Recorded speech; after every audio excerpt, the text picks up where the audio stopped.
Welcome to the Cycling in Alignment podcast, an examination of cycling as a practice and dialogue about the integration of sport in right relationship to your life.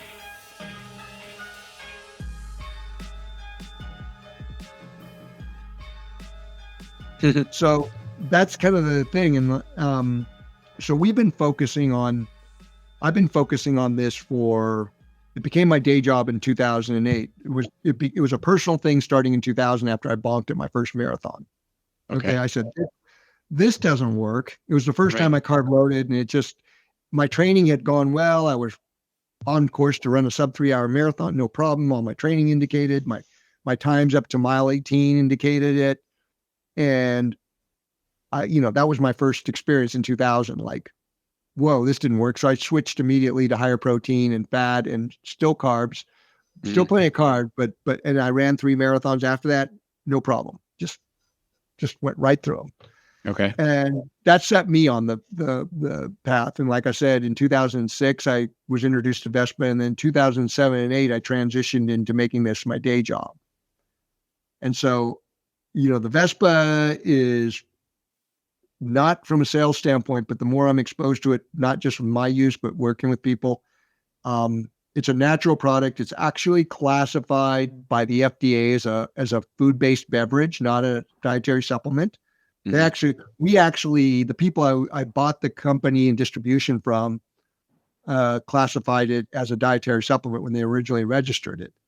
But we had an inspection, and the FDA said, this isn't a dietary supplement. This is a food. Okay. And so it's so natural that it's classified as a food.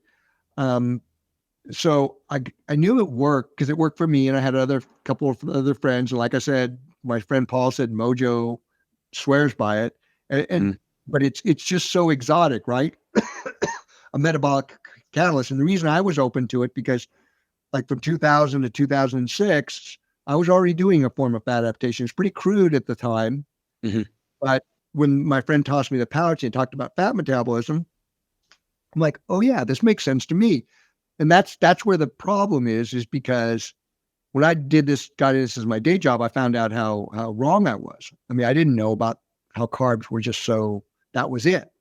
And that's 2006 was when Louise Burke published that Nail in the Coffin. Yeah. Right. Okay. And then will you unpack that a little bit so our audience can understand the concept, the importance of that? And then you said she retracted it later after. If you would outline that would be really helpful. Yeah, we'll go into that here shortly. But Louise Burke is one of the foremost sports performance nutritional researchers in the world with the Australian Institute of Sport. Yep. And she and other researchers have been trying to crack the code on fat metabolism for years, and haven't been able to do it. And there was a lot of push in the late 90s, early 2000s about this as the keto diet, the research on keto diets were starting to come out. And, the logic that I posited early in the podcast about we have limited source of energy on us, why aren't we using that? And we're using our fight or flight thing. That's, they were thinking the same thing, but for performance sports, they didn't. They just couldn't crack that code. And then, of course, at that time, also Chris Carmichael was just blasting out that it wasn't the because some people were making noise about the unintended consequences and the GI issues and the bonking being caused by the carbs. So there was this, at that time, that's when I learned, when I made my day job, that I was like, what I was doing was totally screwed up. I was just getting laughed at.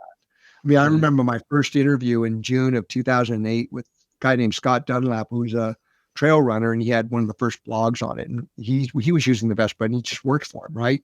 So he interviewed me, and I was talking in a cruder sense, the same thing, like fat's your fuel, and this is what this does. 5 minutes left in your meeting. That doesn't matter. We can go as long as you want. Okay, cool.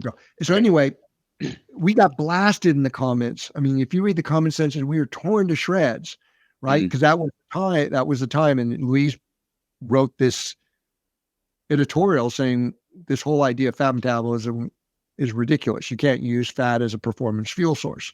And Okay. Jaron Kemp, Uh-huh. and others just really tried to make it go. And then Steve Finney did a bike racer thing in 1982, published in 1983. And that was the timing of that bike racer study was just bad, because that was exactly at the time that the dietary food guidelines of the USDA came out, the food pyramid, the SAD diet food pyramid. And so Steve's told me that at that time, that area of research immediately went toxic. I mean, and that's the thing. Academia and scientific research is very political, and he said all his collaborators went into other fields, and he even had to modify his stuff a little bit and take a job at UC Davis medicine, because that thing went toxic in that era, 1982. So there was no real work done on that till the late 90s, when you started to see the effects of the food pyramid, right? The high carb, low fat diet start to rear their ugly heads, and there was a resurgence of like, okay, what are we doing here? And that period was when people like Jeff Bollock started to look at the keto diet, the carbohydrate restriction. Okay. Right. Okay. So what happened?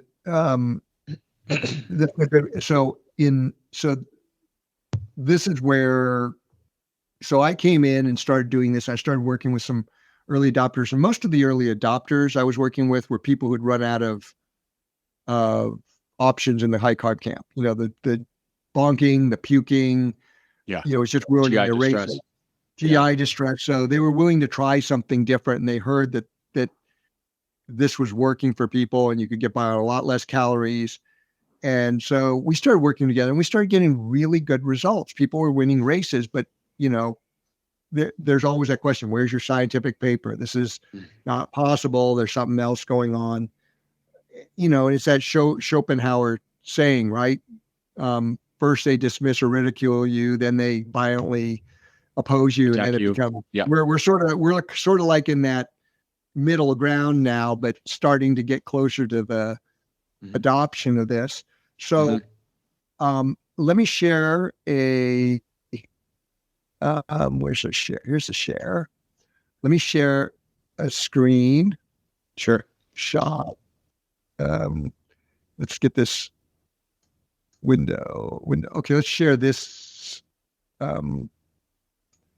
So this is a comparative graph I put up, and can you see it? Yep, we got it. Oh, all right, cool. And this will go out on your YouTube so people can look at it while I'm talking about it, right? Yeah, great. Okay, so, and I want to give, you know, Louise some leeway on this, because this kind of explains it, and this is because I don't want to be negative or like damning people, but here's the deal: like, people were trying to crack this fat code, and so. In all the research, I'm using the last big research, but all the research people were doing suggested you couldn't burn fat as a performance fuel. And you've heard that countless times, right? So the Venables study came out of the Netherlands in 2005. It was on 300 athletic people. And that study suggested that the absolute ceiling of fat metabolism for athletics was 1 gram a minute.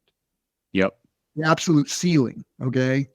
That's what the science says was possible. And with most people, when you look at my cursor here, most people are burning actually less than 0.5 gram a minute.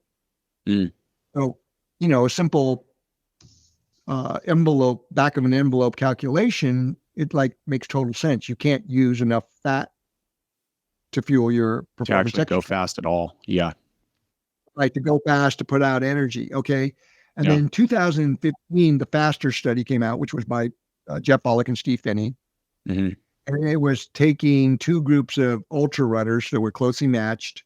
One group was on a high carb, standard conventional diet, similar to what bike racers would use. And then the other were fat adapted athletes, and but 2 of those athletes were people I personally coached and trained to their fat adaptation. And all those people in their real world, they were not using keto. They only used keto in the data collection period. They were using the OFM protocols, which included using Vespa. So they weren't using Vespa and they weren't adding strategic carbs during the data collection. But in real world, outside of that, they were using strategic carbs. They were using Vespa to get the results they got. Okay. And all but two of the guys were people they'd selected who were just keto, straight keto people. Okay. So that study, all of a sudden, this red line is the 1 gram a minute magic red line. Okay. Right. Okay. That's why I have it through there. So in 2015, when this came out, all of a sudden it said, whoa, wait a second here. Humans can burn way more fat than the science said before. Yep. And almost twice as much. Yeah. Well, 2.54 to 2.5 times as much as what these guys were right in that number. Actually, they were good fat burners. They were burning like 0.64 grams a minute. Yeah. Oh, okay. High carb. So they're good. They're better than even the Venable study suggested.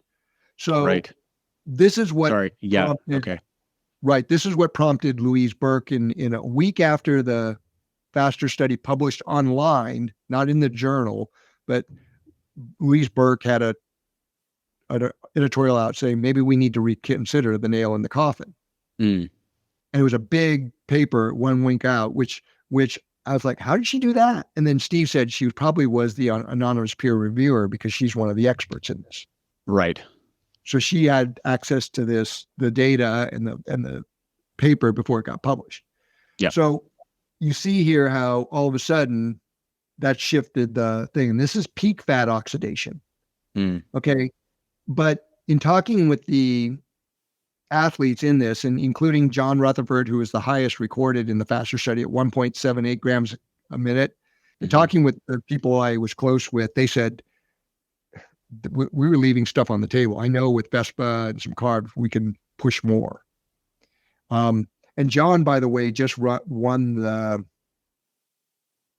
Liège or something Liège, something. It's a race from Belgium to Paris, but there's a 500 kilometer race.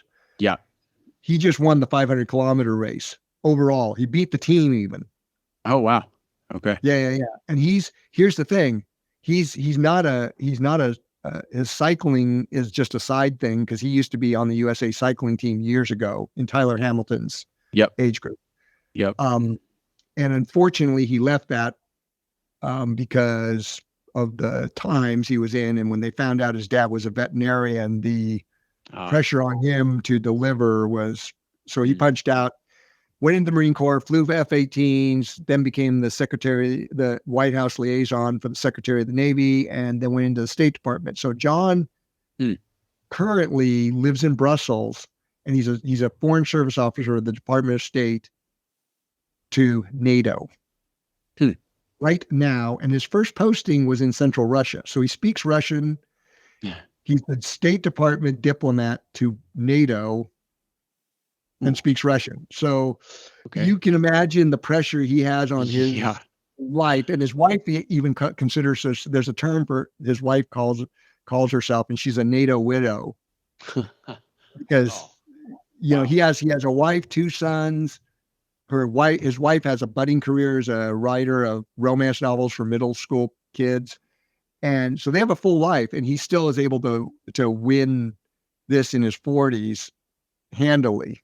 And he's been doing this for years. That's the reference range. So we knew there was more out there. So we've been trying in fits and starts to get data, and we've got some data from before, and it gave us that with Jeff Browning, who's a 52-year-old ultra runner who's still in the top 10 in the sport of 100-mile ultras at 52.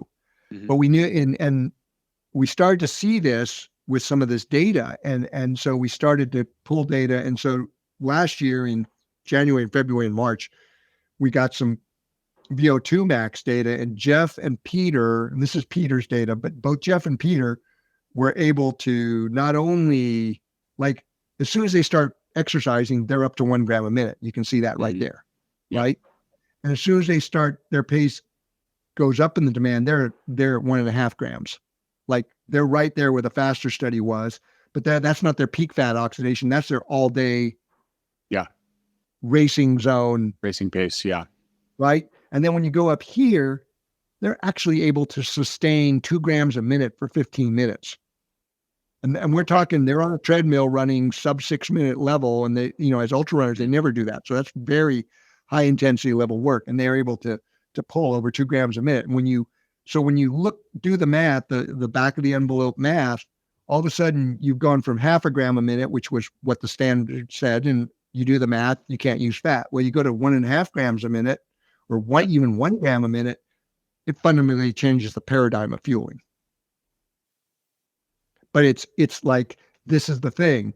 If you're on keto, which I suspect these 2 data points are the 2 subjects in the fast study actually, if those were your 2 keto guys those there.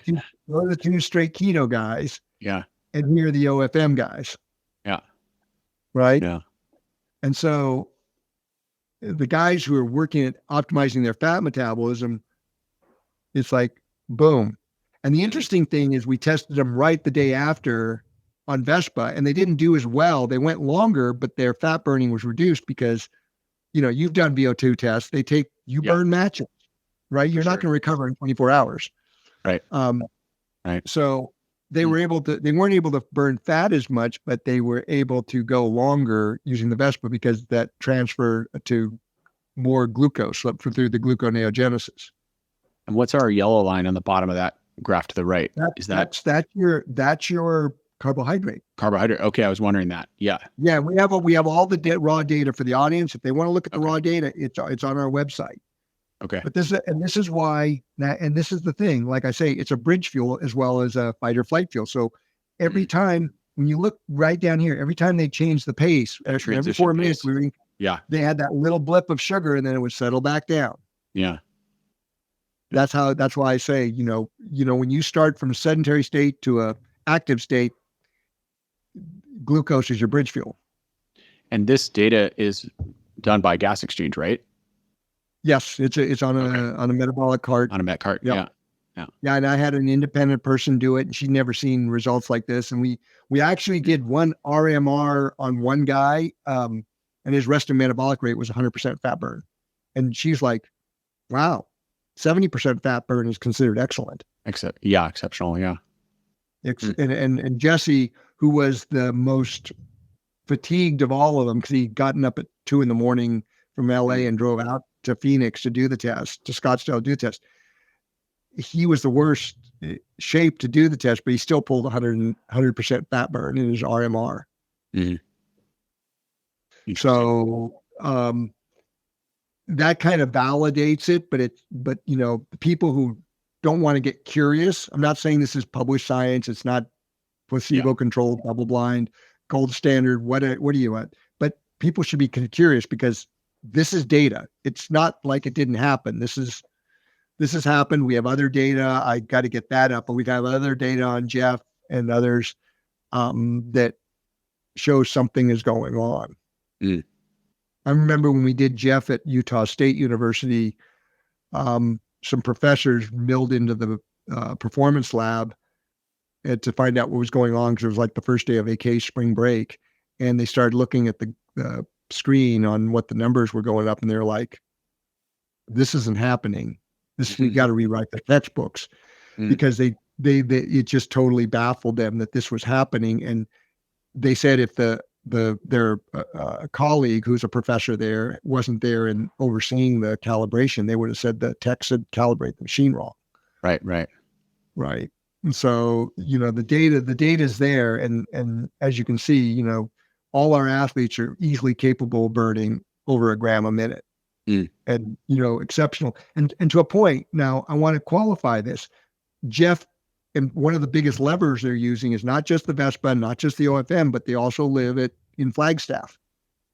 So they're training up to 11,000 feet. They're training down to sea level, but they're living and training at that sweet spot. People go to Flagstaff, Boulder, Mammoth Lakes. Yeah. It's pretty well established. So living at altitude is one of those levers that confers higher fat oxidation rates because of that hematocrit development. Yeah. And So so as part of this, how do you feel about MCT rich foods as part of a fat adaptation protocol or part of an OFM protocol? Is that a thing that you okay, talk did I about stop the or? screen? Did I stop the screen Yeah. share? Yeah. Okay. So I'm all about like you getting as much as you can from whole foods, cultured, fermented foods, real food that's traditionally been eaten as possible.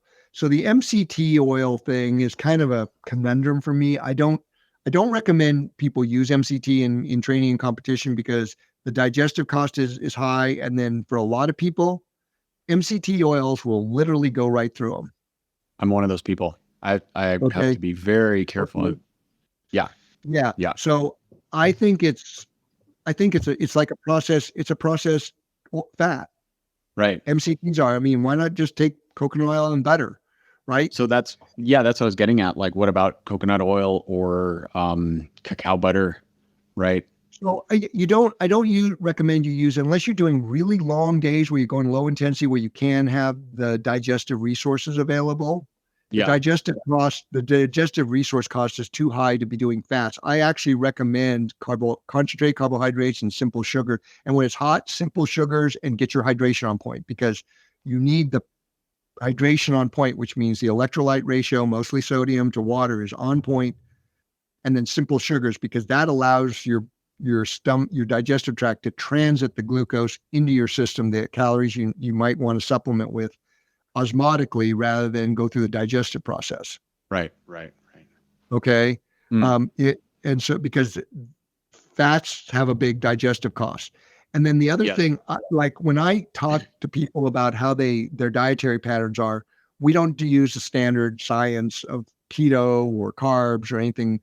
I tell people, like, your base diet is non-starchy vegetables. You can eat as much as you want, because those carb calories, you're going to fill up before you carb up, right? Because the fiber content. Because the fiber and water content and the volume, the physical volume, right? And what carbs are in there are locked in this fiber water mineral matrix. And so they transit to your colon, and they're actually, almost all of them are converted to short chain fatty acids in your colon rather than glucose. So they don't count, period. Yeah.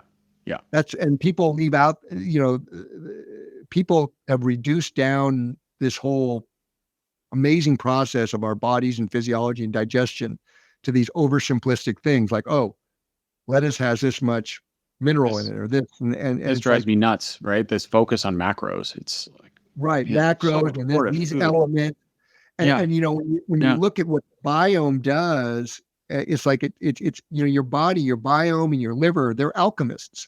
They'll convert, like perfect example is how, the carbs locked in those non-starchy vegetables become short chain fatty acids and lipoproteins in your colon, or how your liver takes liver fat and makes it into glucose. Right? This is alchemy. It's and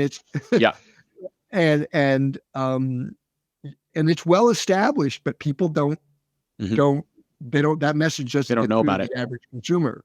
Right. Which is why we're having this long conversation. I hope people are on long rides and engage with us.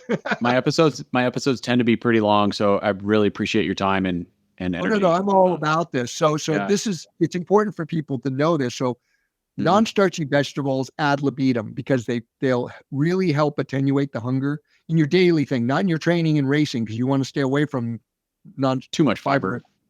Yeah, before you race, right? But in your daily diet and all that, that's ad libitum. We use that as a lever to keep, to help with satiety. And then protein sources you see as real food, not shakes and all this stuff, all these supplemental proteins and amino acids. When people ask me about amino acids and branched chain amino acids, I say steak and eggs.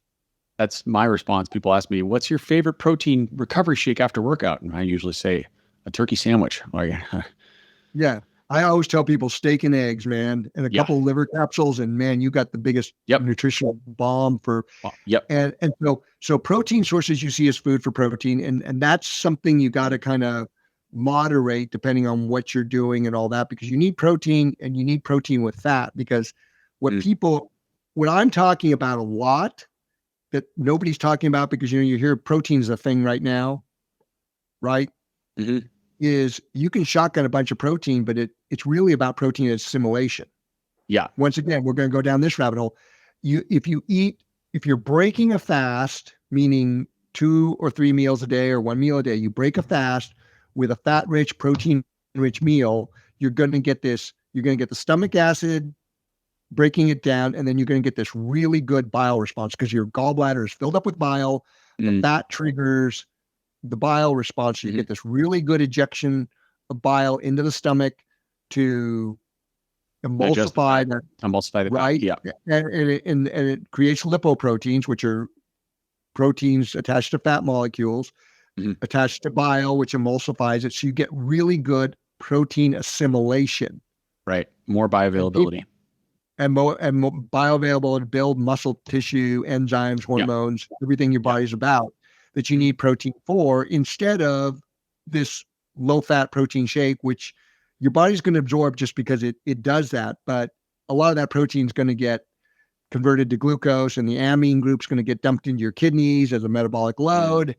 And you'll feel great because you're getting this little extra hit of sugar, but it's not optimal. So you can be doing a ton of protein. If you're doing too much and you're not doing it with enough fat, doesn't really matter. It doesn't really matter, and it could be it's not optimal. Right. Right. Okay. So protein assimilation is one thing. And then what I found is, when you are metabolically fit and doing this, like you have to be careful if you're trying to maintain a race weight, because if I don't moderate my protein intake, I can't lose weight. Right. Or because my the body inverse of that is, when we want people to maintain muscle mass, we make sure they have enough protein. Right. Yeah. But that's a very fine line, because if you're assimilating protein really well, you're going to put on more weight than you really want. So you kind of got to watch it. And that's why the non-starchy vegetables are such a good thing. And then what we do with the fat macro on the base diet is, I just tell people, use as much fat as you need to make whatever you're eating taste good, condiment it with, or cook it in, or make a sauce. Don't count your macro, because what we do is typically, very rarely is it a super high fat macro like a keto diet. There's plenty of fat involved, but it's not this 70-80% fat macro any more than it's a 70 or 80% carb macro. Okay. Right. And then we bring in concentrated forms of carbohydrates strategically based on what you're doing. Okay. What that need is, because I typically recommend people, like 2 nights out from a big race or ride or whatever, they do medium rare steak and a loaded baked potato. So that carb has a lot of potassium in it to make sure your cells have all their potassium. And then the night before, they'll go light on the protein and heavy on a grain-based carb, if they tolerate the grains well. And I usually recommend people, a lot of people like to eat sushi. So I say, have a couple bowls of miso soup and sushi to satiation, nothing more. So they get a little bit of protein, a lot of sodium, a sodium bolus, but they also get rice, sushi rice, which is a somewhat resistant starch. So they get that carb sneak in there. And that seems to work really well with people. And we sneak the carbs in sometimes under a blanket of fat, because the fat will blunt that glycemic load. Yeah, right. Fat or temperature. If you eat the carbs cold, that helps, right? That's right. Yeah. Right. All those things help. And that loading the night before really puts you in a good place the next day. So you don't need a ton of stuff in the morning, if anything. Probably you're doing that now. You're probably having coffee. Definitely doing that. Because these gravel races always start at 7 a.m. or 6:30 a.m. So you're not going to eat much. I manage to eat. Some people can't eat that early. I can get some food in, and I usually do. I'll just top things off. But I eat a lot the day before a 140-mile gravel race, like a lot. You got right. You eat a fair amount.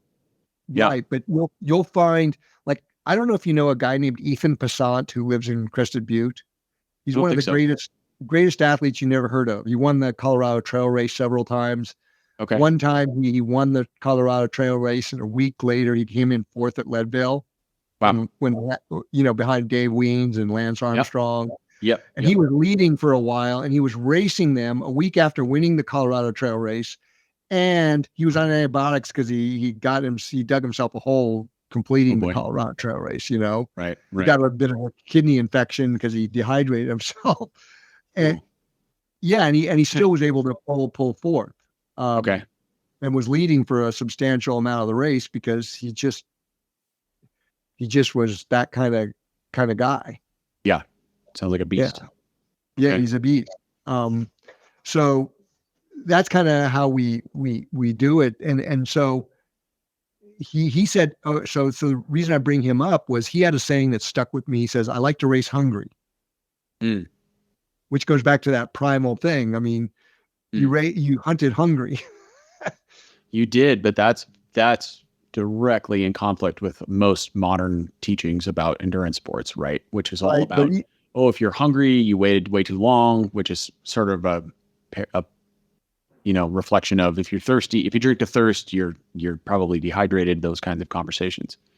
Yeah. But he said that, and it got me thinking about that. And it's like, you're doing the right thing by topping off the tank the day before. And then it's like, because of digestive cost, because you want your muscles, all the blood to be going to the muscles and skin surface, right? Yes. And so you want to put your digestive tract on sleep mode. So it's like having the least costly source of calories in there, where there's calories and hydration, right? Those are the two things you need, calories and hydration. So it's water, electrolytes, and some simple calories that can transit the stomach and gut osmotically versus having to get all the monkey motion of digestion. Okay. Yeah. That is the, that's the what would you call that? That's the goal. That's the goal. Yeah. Right. Because that allows your body to do that. And then the other reason for that, there's another really big reason for this. This I found with my early adopters who had serious GI things, because it forced me to really look at this. And I went back to all the physiology, anatomy things, and then had some conversation with Steve Finney at the same time. It really got me thinking about this. And like, when you look at our digestive tract, it's composed of what's called epithelial cells. Okay, the epithelium and the villi, and which make up the villi and the mucous membrane. And these are collagen rich. This is another reason why I push the collagen. These are collagen rich organisms. And so, and these cells, your epithelial cells and your endothelial cells, which line your cardiovasculature, they're collagen rich and they're very high turnover. Okay. Relatively high turnover, say muscle fiber cells. Right. Okay. So what I was looking at here, and this is really important for both performance and overall health, and why I say I think you can have both when you approach this multi-dimensional approach of optimizing fat metabolism. Those epithelial cells make up the villi, which is, if you can envision it, it's sort of like a brand new shag carpet. Yeah. So like fingers, right? kind of.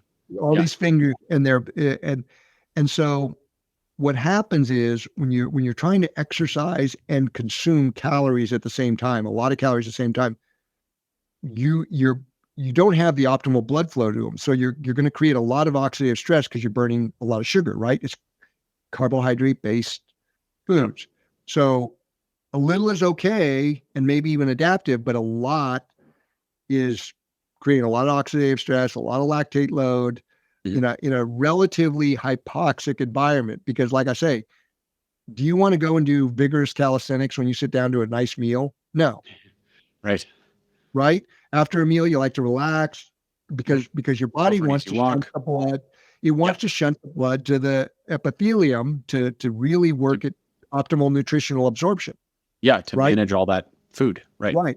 So when you're exercising, you're actually got a problem because your body's trying to perform with the muscle fibers contracting and expanding at high rates and shunting the blood to the skin surface to thermoregulate.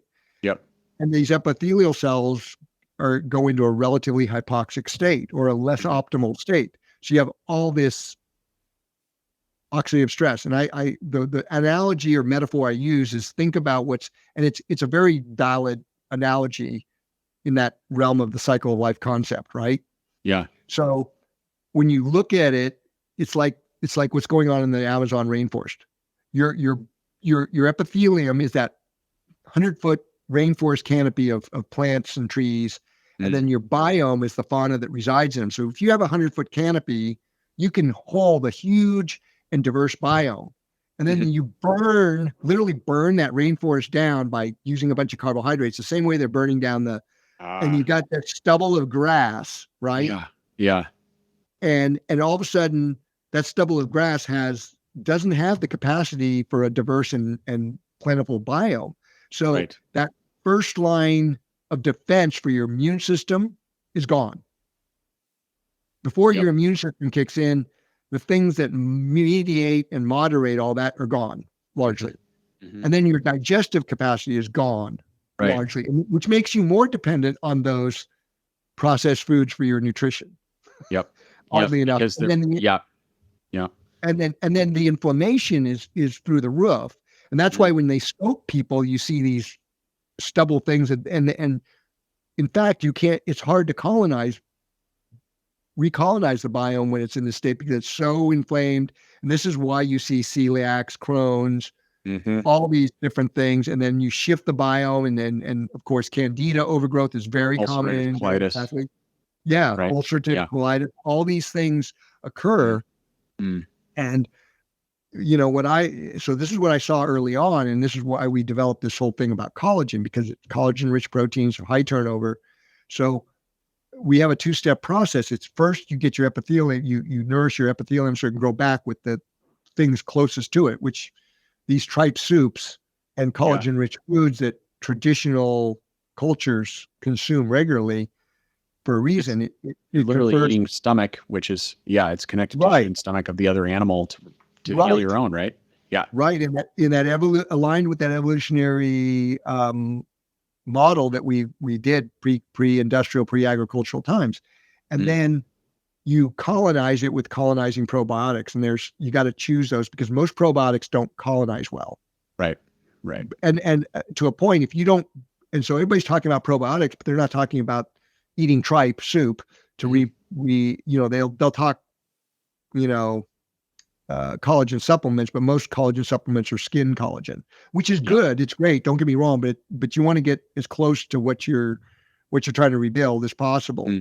And so you build that epithelium back up and then then the chance to colonize is there, because when you get to these acute phases of inflammation of the epithelium, it's hard. It's really hard to colonize.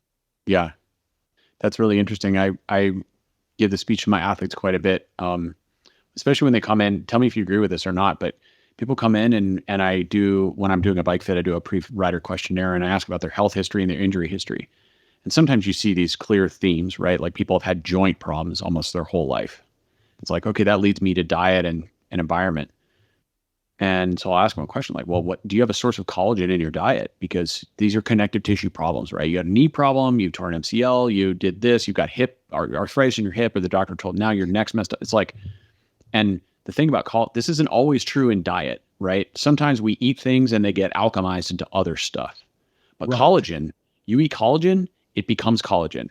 If you have connective tissue problems, you're trying to heal a knee or trying to heal your gut, you need collagen in your diet, right? It's 1-to-1. Over a third of the protein in our body is made up of collagen proteins, and it's high turnover proteins, right? Yeah. It's a no-brainer.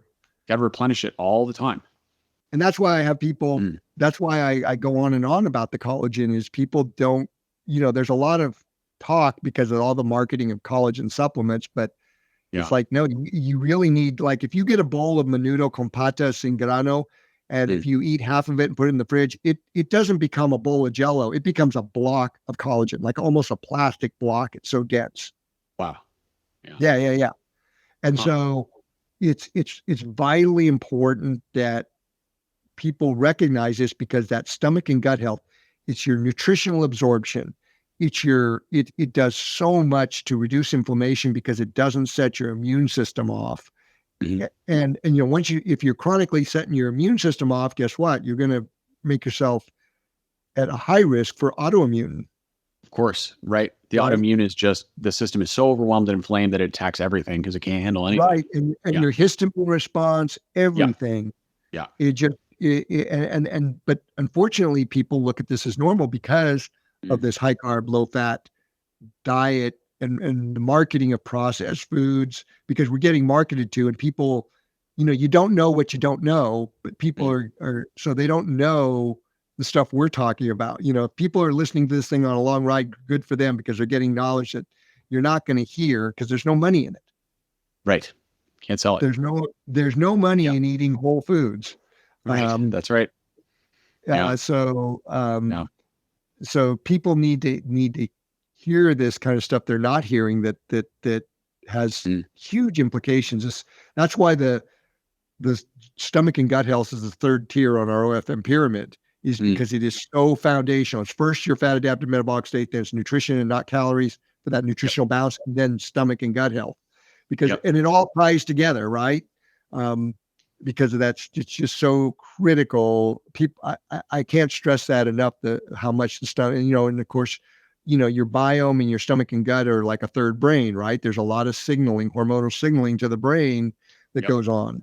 And part of it, we can go into the fasting thing. All of a sudden, intermittent fasting is a thing. Well, one of the first things we do when we do a metabolic reset is we get people off snacking, because snacking is insidious. Outside of like endurance exercise, snacking is one of the most insidious things you can do to screw up your hormonal balance. And so you want to get the snacking out to where people are down to 3 meals a day. Then often, for most male athletes, it's two meals, and one meal's a main meal and one meal's sort of a light meal. I mean, it doesn't, you can have your coffee and cream in the morning, but most people, you should be able to get up in the morning and have a little coffee or tea. And if you want to have cream or sugar in it, that's fine. Or you can go do nothing and then go till like 10, 11, and 12 o'clock without thinking much about food. And even then it's like, oh, it's time to eat. Not like I got to eat now or I'm going to rip somebody's head off. Die. Right. Right. And so this whole thing about intermittent fasting becoming a thing now, and you have all these online people with this structured program. It's kind of like I was telling you about the diet thing with the macros and the calorie counting and what food you can eat and can't eat and blah, blah, blah. It's like, this is silly, because you have all these programmed fat feeding and fasting windows. And it's like, this doesn't make sense, because you got to build your metabolic capacity, and it's contextual. If you're training a lot, your fasting windows are going to be a lot shorter than if you're saying, if you build your metabolic capacity, you're going to be able to open those up. But here's the thing. If you're doing one of these online programs that has a set number, right? And you're thinking about food and starting to get hungry 2 hours before you end your fast, you've already messed up one of the main goals of the fast, because your body's already turning the metabolism down, turning the hunger trigger up. So you overarch your eating, you're going to store more. You're supposed to go, way we teach is to seamlessly go between meals without much, and just sustaining that and maybe extending it out.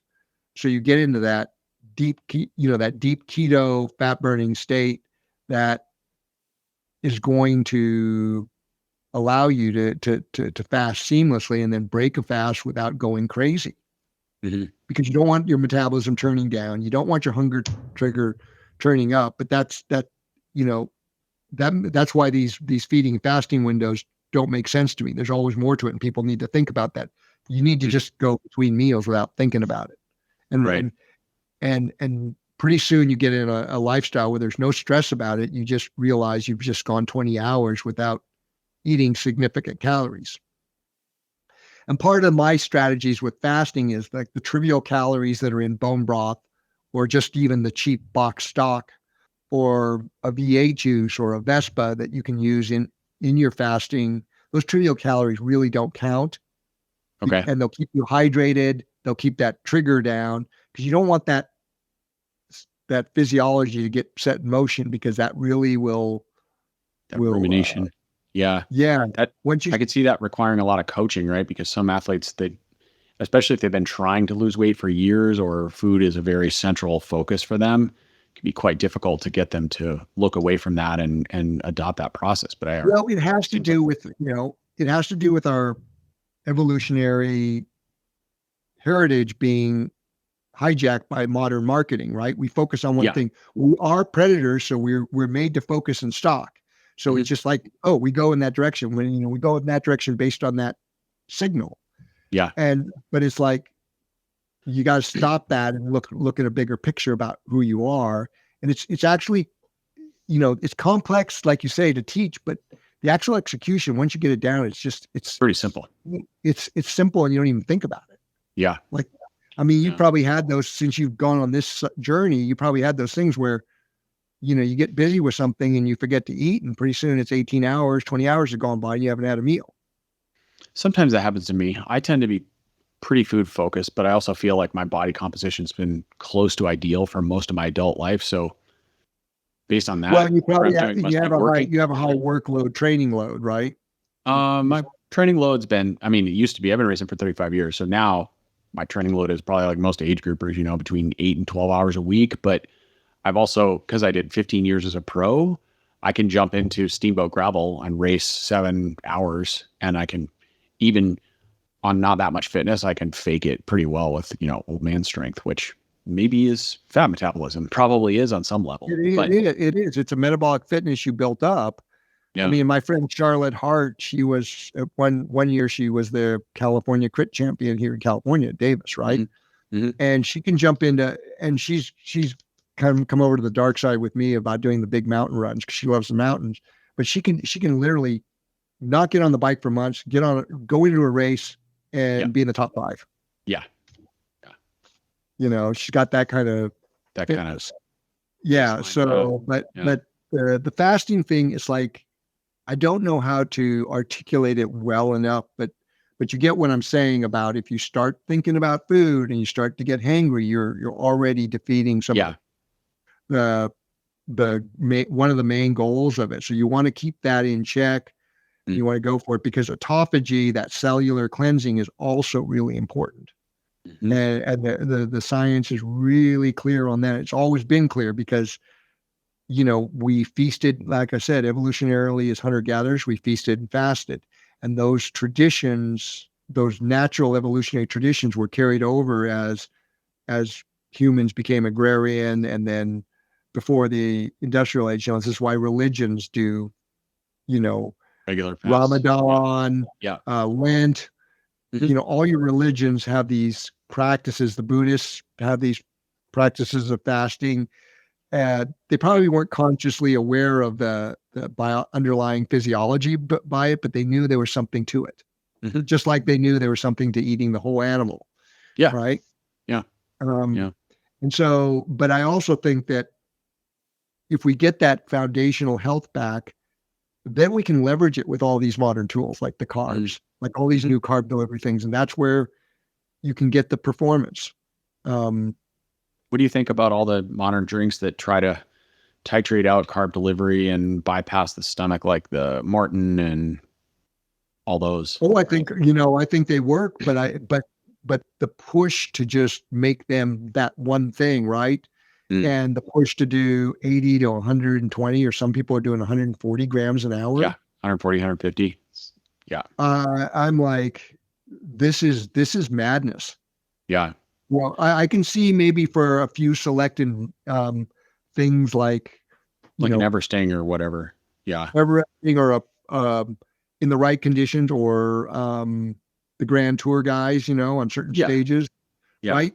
But that's 0.001%, 0.001% of what most people are doing. And in the context, there was an article in Outside Magazine by Alex Hutchinson about, the pros and the take homes and carbs. And it's like marathoners, 85% of their fuel comes from carbohydrates. Well, it's like, he's talking about them elite marathoners in a race, and it's not their training. That's not what they do during training.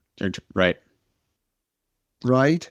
It's like, it's a very small window that they're actually at that level of carbohydrate utilization. Same with the Pro Tour bicyclists. I mean, in the off season, they're doing longer rides, getting fat adaptation. Like, when Team Sky was dominating, they were in the lead up to the real hard training blocks.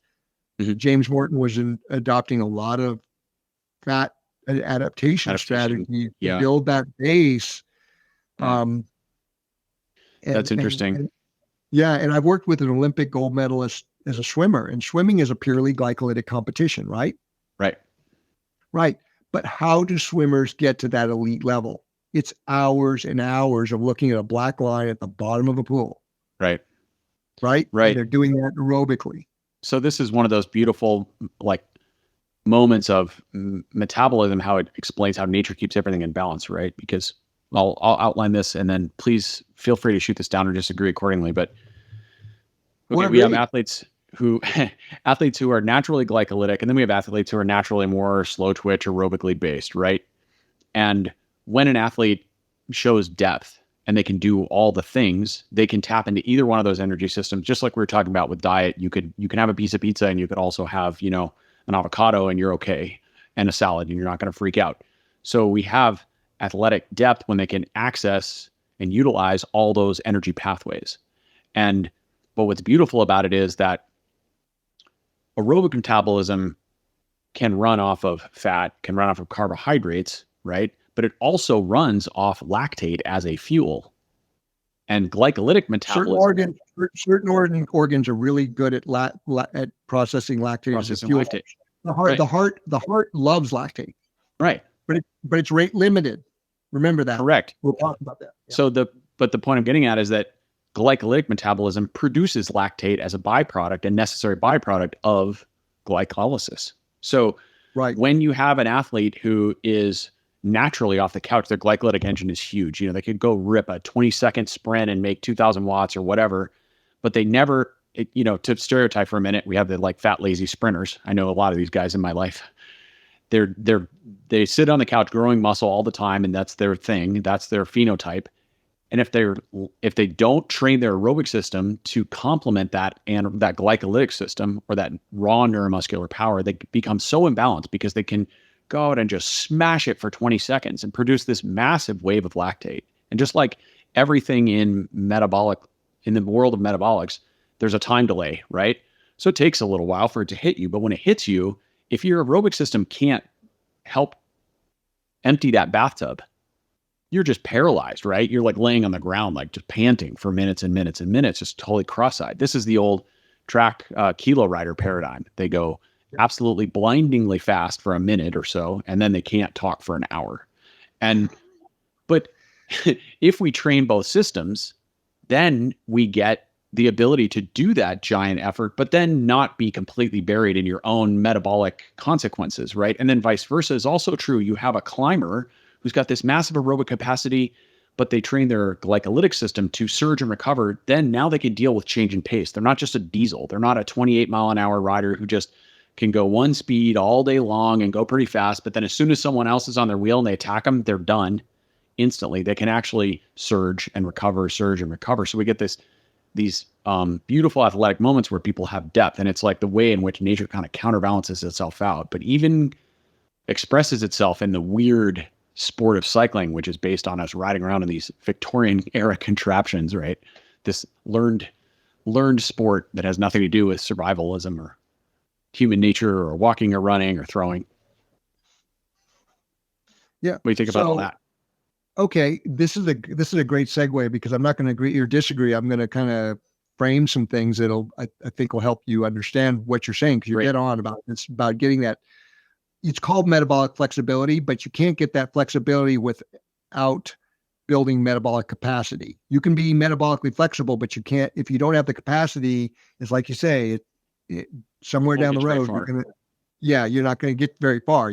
Because you have to be metabolically flexible, because if you take away one energy substrate, you better be able to go on another. You may not go as well, or you may go shorter, blah, blah, blah. But this is a good, I mentioned this briefly when I made that quip about bodybuilders. Mm-hmm. And so when you look at this, and this is a conversation I had with Steve Finney, who's a world-class researcher, MD, PhD, but it also confirmed with physiology and anatomy books, textbook stuff that nobody argues about. You've got three basic types of muscle fibers. You've got your type 1 slow twitch aerobic muscle fiber. Yep. Then you have your type 2A aerobic fast twitch muscle fiber. And then you got your type 2B anaerobic fast twitch muscle fiber. Mm-hmm. Okay. And there are genetics, like, you have some people who just, they see a kettlebell and they instantly start putting on muscle mass. And you have other people like me who I can exercise no matter how much I try and do resistance work. I'm not going to get big and bulky. So there is I will say there's genetics, but I've been working with some guys who are big muscly guys. And you're absolutely correct. And the thing is to find that balance, you want to try, you do have to have that basal slow twitch muscle fibers. But for most people out there, unless you're competing literally in the Olympic deadlift competition, you kind of want to be really sparing on that type 2 anaerobic fast twitch muscle fiber because it's not mitochondrially dense. And what happens is if all you're doing is putting on these high resistance, low duration loads, your body's going to have to respond to that metabolic need. And if it doesn't have the cardiovascular system, doesn't have the metabolic capacity, you're going to put on a lot of muscle fiber that the cells are mitochondrially deprived. They're not optimal. You need to build metabolic capacity, and you need that mitochondria because that's what's going to cause the cellular respiration. And going back, once again, I can't give you a simple thing. We got to remember, you need that really well-developed cardiovascular system to deliver all that blood. So that's why it's so important to develop your cardiovasculature first so you can maximize plasma flow in and out to build type 2 aerobic fast twitch muscle fiber, which has that flexibility and it has the mitochondrial density. So when you need to burn matches, like if you're surging on a climb, you got to surge and go back, surge and back, or you're sprinting or you're attacking, or even riding a threshold, you have that capacity to have those matches without just depleting you. Right. Yeah. So, I remember it was either 2015 or 16. I was working with Roman Bardet. Yeah. When he got second, and he sent me 2 weeks in, he sent me an email saying, wow, this is going well. I feel great. And this was on the rest day, the second rest day. Next day, he won the stage and then went on to get second in the Tour de France. And he was just feeling really great. But it's that kind of thing where when you make that shift, it doesn't have to be a huge shift, 10, 15, 20%. Doesn't have to be this huge thing like we showed you with Peter Mortimer, where you're burning 2 grams a minute.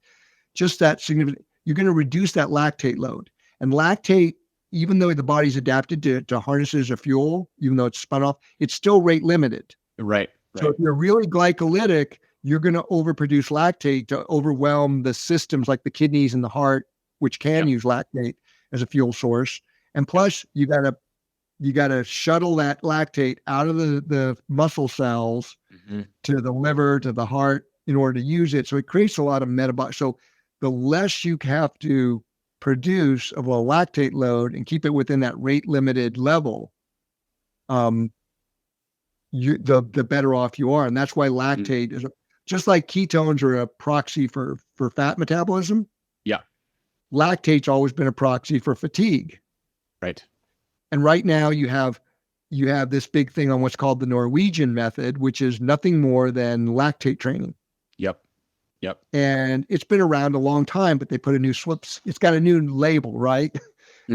So have you heard some of the conversations with Inigo San Milan on Peter Attia's channel about Pogacar and the enzyme that transports lactate? It's funny. I'm going to qualify this because Inigo, years ago, before this became a thing, Inigo, in front of a whole people at a Training Peaks performance endurance conference, one of my peeps asked a question, Stephanie Holbrook. She asked a question about fat metabolism. This was pre-faster, right at faster.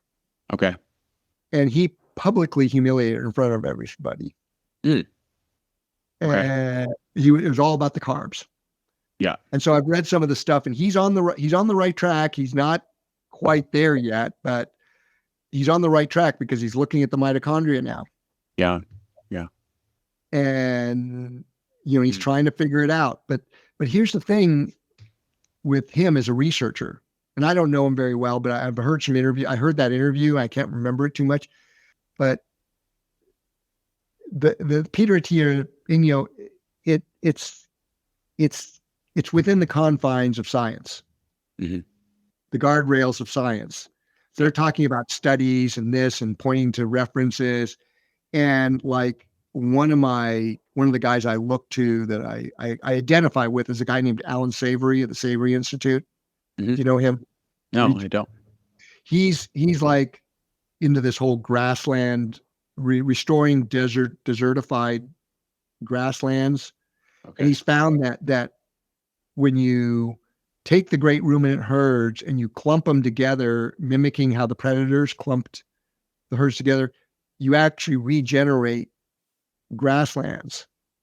Yeah. And so in the topsoil, right? Because they're urinating, their feces, their hooves are doing it, doing stuff, and they're eating the grass, and it's part of that cycle of life. Because what he found when he was a ranger in Zimbabwe, when they were having these problems as Zimbabwe becoming more settled in farmlands, they were culling elephants, because they thought that was overgrazing was causing the problems. And when they culled them, the problem got worse. Yeah. Right. But when they returned it back to that natural, mimicking nature with that natural thing of these great herds moving in these bunches and intensively grazing certain areas, the grassland, the weather pattern, everything changed.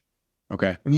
And so one of the things he's talked about, and I have a vlog on it where I use that clip, is most of the innovation comes from outside the bricks and mortar of academia. Yeah. And so when I listened to that, I don't remember the details, like I said, but where, that was like they were all, both Peter and Ennio were talking about established science. Yeah.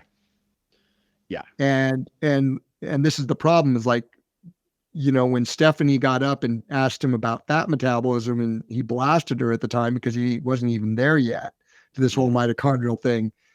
It's that, when you're doing something that's back to that Schopenhauer thing, when you're ahead of the science and outside the science, people don't, it's hard for people to know what you're doing, and they always want to fall back on the thing. And I think part of that is because we've evolved to the point where we everybody wants things risk-free. So you have to have all the data.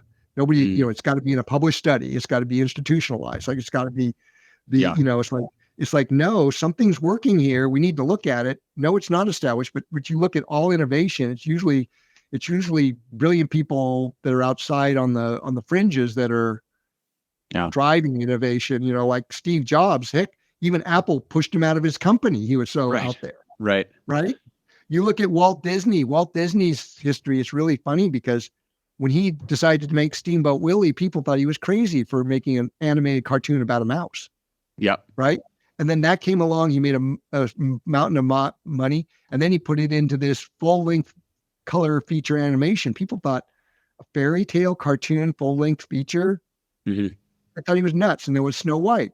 Again, made it. And then after that, he went on and made a bunch of animated stuff. And then in the late 40s, he got this idea of a theme park.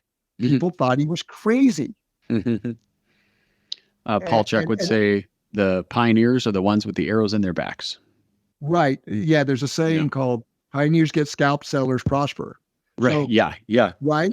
And so Ennio now is coming into that prosperity thing because all of a sudden he's seeing this thing about mitochondria. Whereas when he blasted Stephanie, it wasn't on his radar screen, and he was still looking at that conventional model of sugar. And he still knows, and rightly so, that you need carbohydrates, and a lot of them to perform. And as a bicycle coach,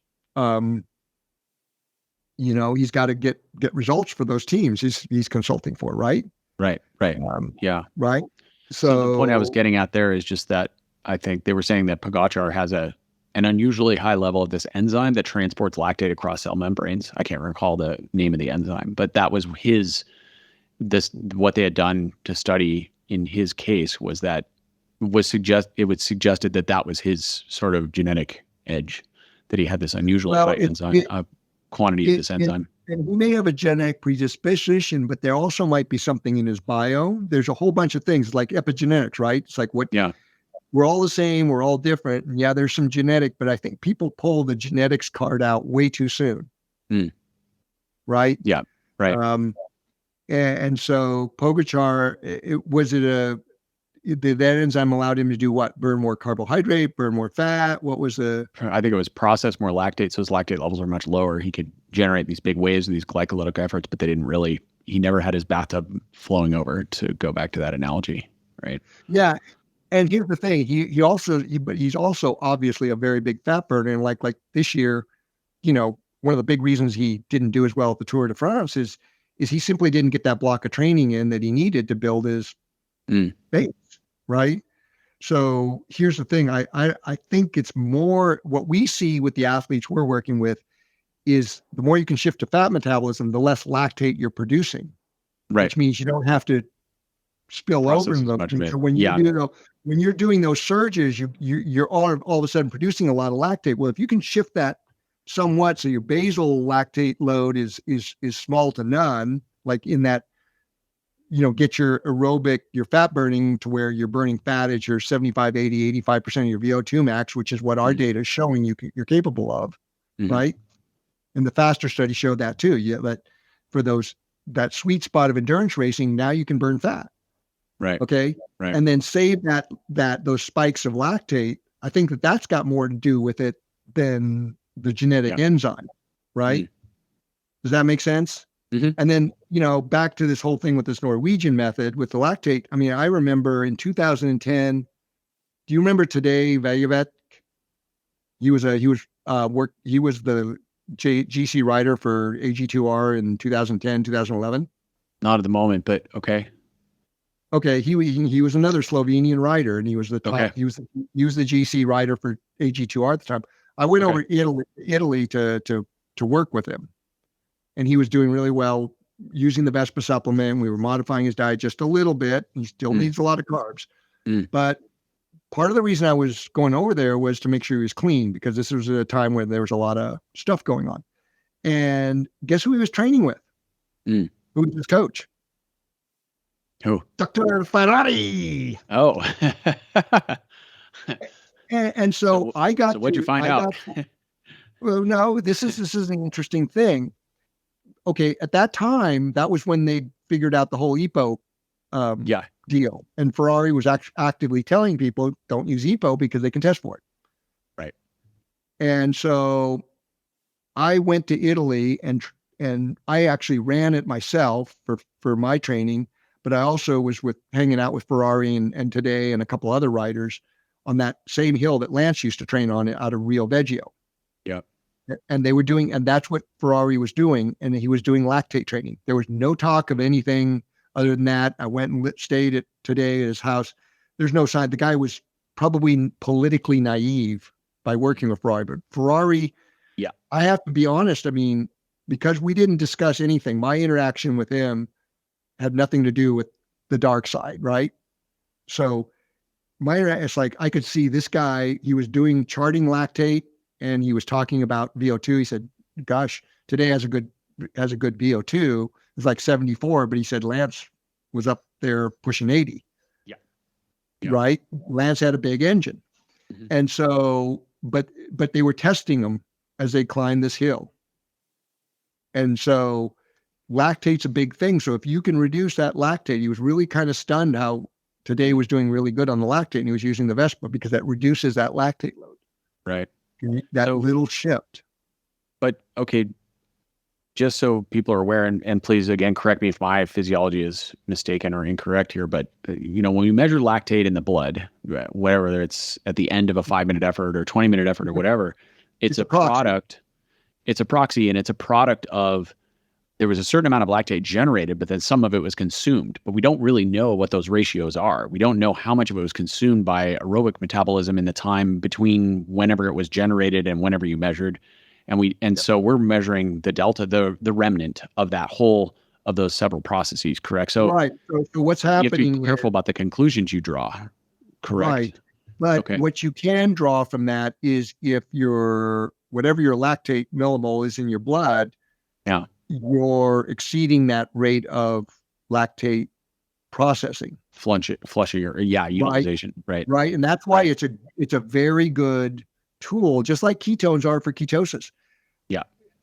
It's a very good tool, and it's a tool, right? Mhm. To measure fatigue level, impact on mitochondria. I think that's a big thing that this Norwegian method, that's a big sort of nuance about the Norwegian method, is they're being very mindful of the impact of glycolysis on cellular health, Yeah. cellular robustness. Like that's why I focus on metabolic conditioning to build metabolic capacity. So you can get that big, dense mitochondria and get them, like I say, if you do the fat metabolism, you build mitochondria because it's all your build things are done on fat metabolism. Plus, you have to have all that oxygen supplied to the mitochondria to burn. If you make more mitochondria and you want to use beta oxidation as the substrate, you got to have a lot of oxygen delivery. Right. You with me on that? Yeah. Right. But here's the beauty of the fat metabolism for performance. All of a sudden you create that oxygen capacity. So say you're doing elite level stuff like performance, high end cycling. All of a sudden you have this oxygen capacity for glycolysis that really can up your performance level. And you have the mitochondrial matches you can burn without burning yourself up. Right. It's a complete package. It's a complete package. But it's much more complex, and it's and like, there's that saying in business, what gets measured gets done. Yeah. And that's the same thing in research. It's like everybody researches on what you can measure and build data sets on. And the problem, and this is really important for the audience to understand, the problem with research science, basic research and science, is not just the monetization and the monetary incentives for it, but really that the scientific method looks at one thing and tries to isolate and control all the other variables. And this gives us an understanding of that one thing. But in the real world, those variables are in flux, and you really need to not focus on that one thing. You need to understand what that one thing they're studying is implying, and then how does that fit into the rest of the pieces of whatever sport you're applying it to. Yeah, I completely agree. So science people misinterpret it's reductionistic. Yeah. And that's the thing. It's the problem is it's absolutely reductionistic, and with the delivery mechanism, modern communication and marketing, it's always this delivery of a one-trick pony. Yeah. The other challenge is that science ostensibly should be something, if we ask a question in scientific, it should be falsifiable as their concept, right? You should be able to disprove something in order to prove it, right? And if it's not falsifiable, then it's not within the domain of science. But here's the problem I have with the science mind, is they assume that because it's not within the domain of science, that it has no value. This is a cultural thing, right? This is the worship of the altar of science, and this is complete bullshit. I mean, absolutely. It's like, this is my world. Welcome to my world, Colby. Right? Like, hey, do you love your wife? Well, ask anyone that who's married. Yes. I mean, maybe not every day, but yes, of course I love my wife. Right? Cool. Prove it to me. Where's your double-blind study? How much do you love her? Do you love her 1 million or do you love her 7? What units do you love her in? Like, you can't quantify it, but you know you love your wife. I mean, do you really know it? Like, that you intuitively know it. Like your innate sense is but you can't prove it. And that's the thing. The problem is scientists are human, and they tend to forget that, and they tend to study what they like or are interested in. And the scientific method, when you form a hypothesis, you're actually trying to disprove yourself, which is really hard to do, especially today. It's like I say, everybody's right in their own mind. And it's especially true when your paycheck depends on the outcome or of this your study. grant funding, Right. funding. Yeah. Right. Yeah. Yeah. Right. That's your survival. In today's world, your survival mechanism is money. Yeah. Right. So And- conflict of and- interest and- potentially. Yeah. Right. And people want to take the safe bet, not take risks. So something outside that box, or something that disproves your hypothesis or confounds it. Or if you work at a university setting and you're working under professors who have been working under assumptions for decades or generations, and then you come along with this new novel idea and you're the pioneer, like, hey man, all this stuff you've been believing is complete bullshit. Like, not to slay a holy cow, but terrain theory versus germ theory, one example, right? Yeah. Is it one or the other? I think there's a lot we can learn from both. I agree. But if you challenge the paradigm of that feeds your family, you'll get, Well, it's like you'll meet resistance. Steve Finney said in 1983, when after those dietary guidelines came up, the Yeah. whole research in carbohydrate restriction became toxic. And in academia, you literally get blacklisted, and you don't get funding, you don't get positions in academia, and it because all the funding was driven by that food pyramid, and because of the confluence of the Vietnam War, the social the social movement, right? Mhm. And then the feminist movement and the hippie movement. Mhm. And then right on the heels of that, or in conjunction with that, you had the Green Revolution, where Norman Borlaug won the Nobel Prize for creating the semi-dwarf Aztec wheat, which fundamentally changed the gluten protein of the wheat, but also increased the yield by 10 times. Yep. Plus they developed all these great strains of rice and corn to produce more. And there was a lot of money there. Oh yeah. That just basically killed off really good research in carbohydrate restriction and what carbs were doing on a long-term basis for a period of about 10, 15 years. Interesting. Because like Steve said, it became that area of investigation became toxic. It became radioactive. Yeah. So, and you need both. It's like I say, I don't want to beat up on any of these camps, but I got to kind of call them out on what they're not willing to talk about. Whereas the keto camp won't talk about the performance limitations. Right. The high carb camp won't talk about the unintended consequences, which are pretty well profiled now. I mean, they're pretty obvious. It's like you say about love your wife. The limitations of straight keto are pretty self-evident. It doesn't take a double-blind study. And with what we got going on in the health sphere with diabetes, heart disease, and all that, the unintended consequences of high carbs. Yeah. Carbs is self-evident. I mean, but that messaging is like pretty powerful. It's pretty powerful how people have, bifurcated into these tribes, and they're unwilling to have a discussion.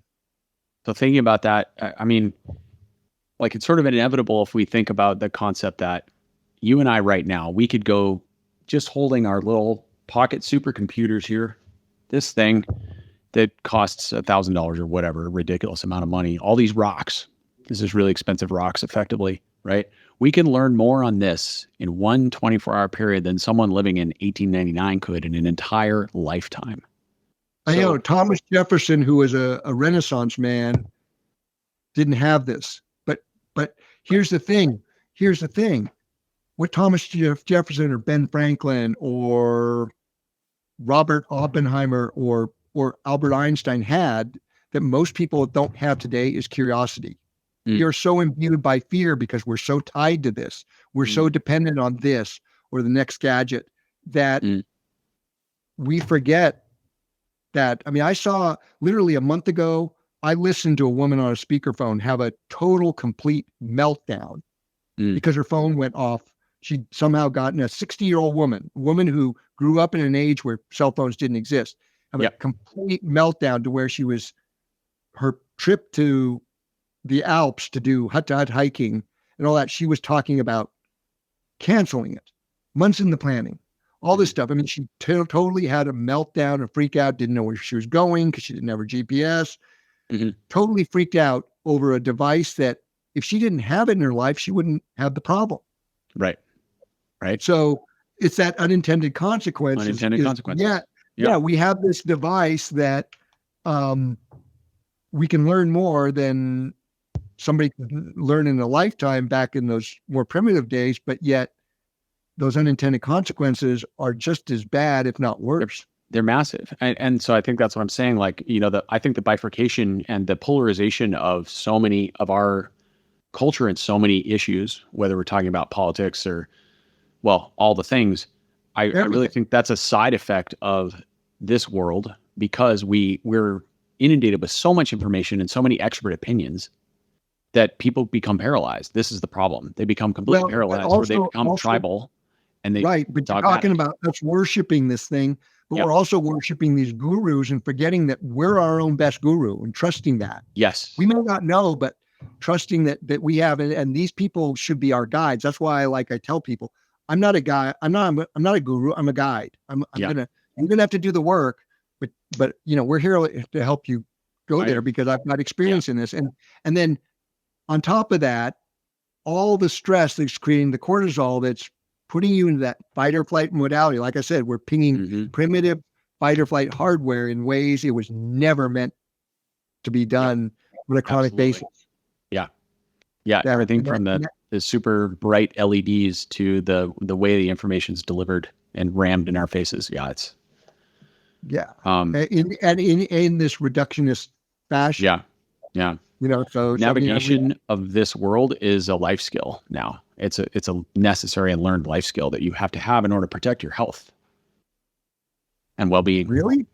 I think you have to navigate this device effectively. Otherwise, what I'm saying is what I'm really saying is you have to put fierce, strict limits around how you use these devices, how you adopt this information, or how you allow this information to come into your life. If you just become a phone zombie, your health will degrade as a result. It's like giving a 16-year-old male a Kawasaki 1000 Ninja. Exactly. Yeah, that goes any direction instantly at once. That's right. Yeah. That's right. I mean, you wouldn't give your kid a Dodge Viper for his 16th birthday. Right. And yet we're giving kids the equivalent. Yeah. It's an interesting world we live in, and the thing is on a positive note, like you say, these tools are wonderful if they're harnessed properly. I mean, that like in the bifurcation, it's like the whole gun debate, right? It's like it's the same thing. It's like the whole Haber-Bosch project that created modern munitions. Yeah. Right. I don't know if you're aware of that, but it's called the Haber-Bosch project. It won the Nobel Prize, but it's how they capture nitrogen in the atmosphere. And it's very energy intensive, but that's how modern fertilizer is made. But it was originally developed for making gunpowder. Oh, yes. Okay. Mm-hmm. Right. Yep. And so, the whole gun debate, the gun is just a tool. It's how it's being harnessed and politicized. It's like, and I know that sounds like a right-wing thing. It's really not. It's just a perfect example of how, whether it's your phone, a gun, a fast car, a motorcycle, it's just, or an airliner. I mean, we were celebrating 9/11. It's like airliners move us around. It's created globalization, right? My dad was a pilot for Pan American when, during the jet age, right? So that's what opened up the world. That's what created globalization, was jet air travel. And yet, a couple of Arabs were able to turn that thing that revolutionized the world into a very destructive force. Yes. Right. But these things that we're not recognizing, that something as benign as a jet airplane or a cell phone has gotten it's also one of the unintended side effects of technology, I think, is that people are learning how to weaponize so many things. Oh God, whatever happened to sticks and stones? I mean, just this this shaming and public bullying online is just is like it's weaponizing stuff. Yeah. And I think the human, it's it's like I say, it's this human condition, and there's to this whole thing, there's part of this program, it's become more and more like a psychological, spiritual journey as much as anything else. And it's like people need to step back from all this fear-based stuff they're getting and realize you got to take risks, and there isn't a sure thing out there, but there is a way, and that they got to get back to trusting themselves and recognizing the frailties of the human condition, that there are people you can trust, but there's also people out there that whether they intend well or not, it's not going to work for you. And I think that part of it is our hubris, and we need to get some humility, but and faith, because I think that we've inculcated too many fears through belief systems, because belief systems are very rigid. Like, you believe this is like it, right? Yep. And to me, faith is acknowledging you actually don't know, but you're going to proceed forward anyway. You don't have all the answers, right? Whereas you believe something, it's like, I know this, right? Whereas faith is like, okay, I have faith it's going to work out, but I don't know how. I don't know how, but it's going to do this. And it's like, that's the thing with it's very convenient to go with these reductionist messages, but people have to realize that, like I say to people now, it's like, are you one-dimensional? And of course, the obvious, it's a rhetorical question, right? Right. Nobody's one-dimensional. Well, why are you looking at a one-dimensional solution if you're multi-dimensional? And it's, it's like, in this health sphere, the metaphor I like to use is, think of yourself as a symphony conductor, right? He doesn't actually go down and play any of the instruments, but he's kind of like gently guiding all the different instruments to play in harmony. And it's going to play music.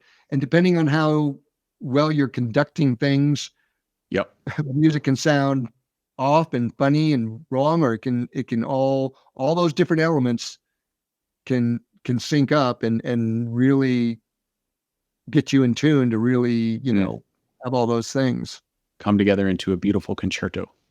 Yeah, a beautiful concerto. Now, before we end this, another thing that fat metabolism, not just the athletic performance, but with regard to like blood sugar and all that, one of the things we see very commonly, and this has to do with the psychological, emotional, spiritual part, but also with the performance part, is more fat adapted you get, the more blood sugar stable you are. Yep. Right. And that's critical for executive function. So focus, and then hand-eye coordination, motor skills. And so those things degrade before you even sense fatigue.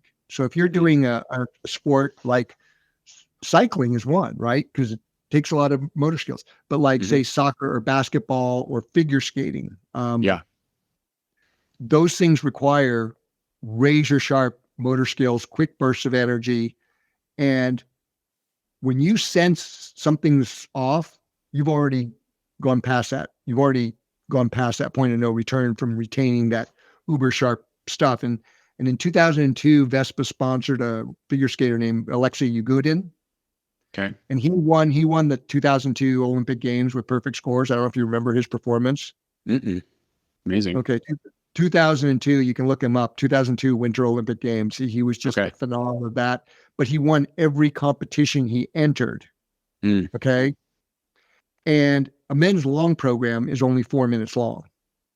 So it's not an endurance sports, but he was using the Vespa, and where he found, even though it worked for him for his performances to be solid, and he won everything in that season, he won every competition he entered.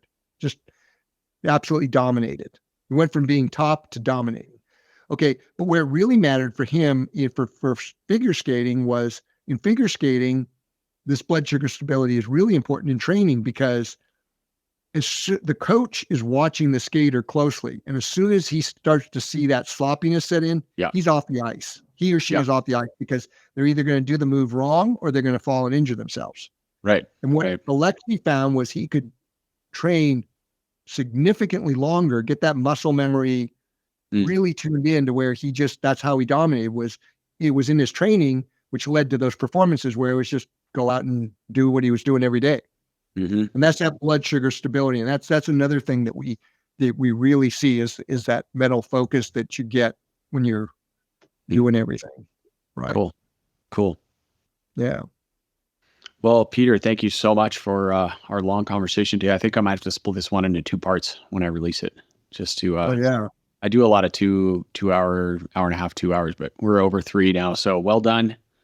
This is one of my longest. I hope you enjoyed it. I did. I did very much. Yeah, it was a great conversation. We went to a lot of cool places. So yeah, and if people want to have us back, they can request on a certain subject, and we can try and keep it within the borders, right? Okay, I like it.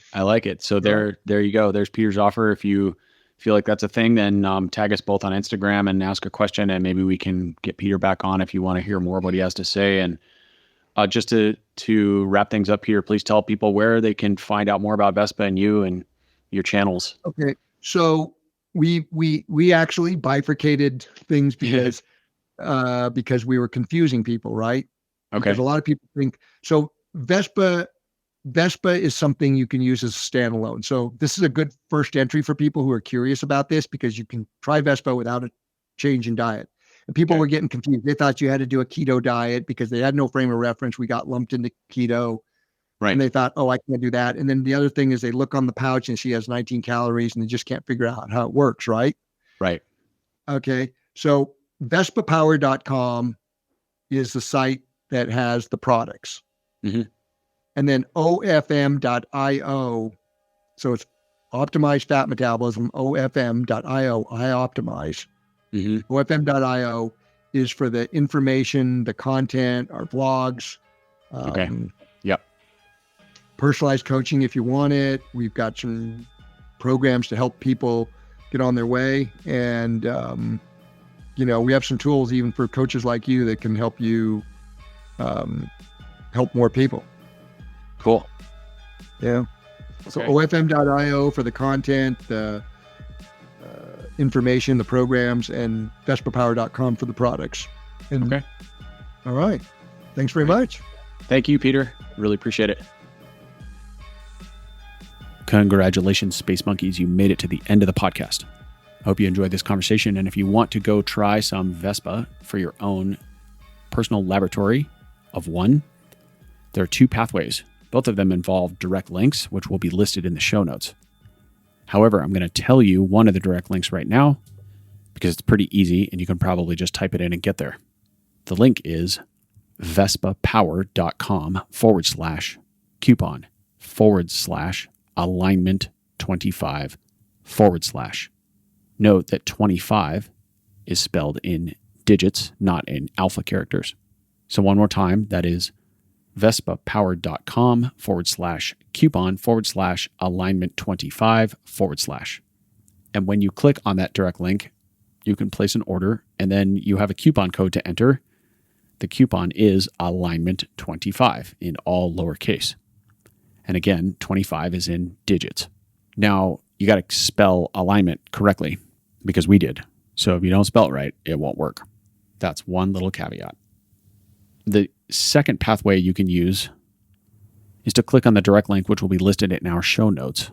And that will get you a sampler pack. And it's $40 of Vespa product that you are being offered for free. And all you need to do is pay shipping. Now, shipping in the Con US is typically $20 for this bundle.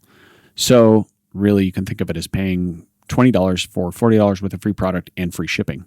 That's another Rubik's way to think about it. In any case, that sampler pack will give you a taste of what Vespa's all about if you just want to give it a crack without jumping fully in. If you're all in and you really want to go big and make a big order, then you probably want to go with the Alignment 25 coupon code. As you know, I am afforded the luxury of only recommending products that I have used and believe in myself, and Vespa is in this category. So know that this product meets my standards. Go forth and enjoy. Let us know what you find out, what you think. Let us know your experiences. You can message Peter and or I on the gram. Thank you for listening. Hope you enjoyed the first part of this conversation and the second part, if you make it that far as well. We've got a lot to talk about. Pedal consciously. Epilogue. I want to share a few brief thoughts about the inception of Cycling in Alignment. The purpose of this podcast is for me to get 3.5 decades of hard-fought lessons out of my skull. Some of them through my own research and reading. Some of them I've been taught through mentors and colleagues, other riders, other racers. A lot of it, a massive amount of it, was simply trial and error through my own stubborn methods. And that has amassed a certain amount of experience and knowledge, understanding. And while I think I'm reasonably smart and I know quite a bit of stuff, I want to make it clear that the opinions that I share on this podcast are belief systems built on what I've experienced to this point. And that some of those opinions are pretty strong, but they are also loosely held. That is to say that if I learn more about a topic and have a greater level of clarity or understanding, then my old belief systems will be abandoned and I will now operate under that newfound knowledge. So I'm not here to tell people all the things that I know. I'm here to explain what I've learned to this point. And there's a big difference. Also, that is the intent when I discuss things on the pod with guests, is to learn from them and have a discourse. Because if we can't have a discourse as adults, then we've lost one of the basic tenets of modern society. Even if we disagree, we ought to be able to, in most cases, shake hands and walk away. Because after all, this is sport we're talking about, and while sport is training for life, it's nothing to get too upset over. The purpose of the podcast is to help me help other people, and specifically to help them actualize their highest potential by illuminating a path that enables alignment with their truth, their intent, and their coherence.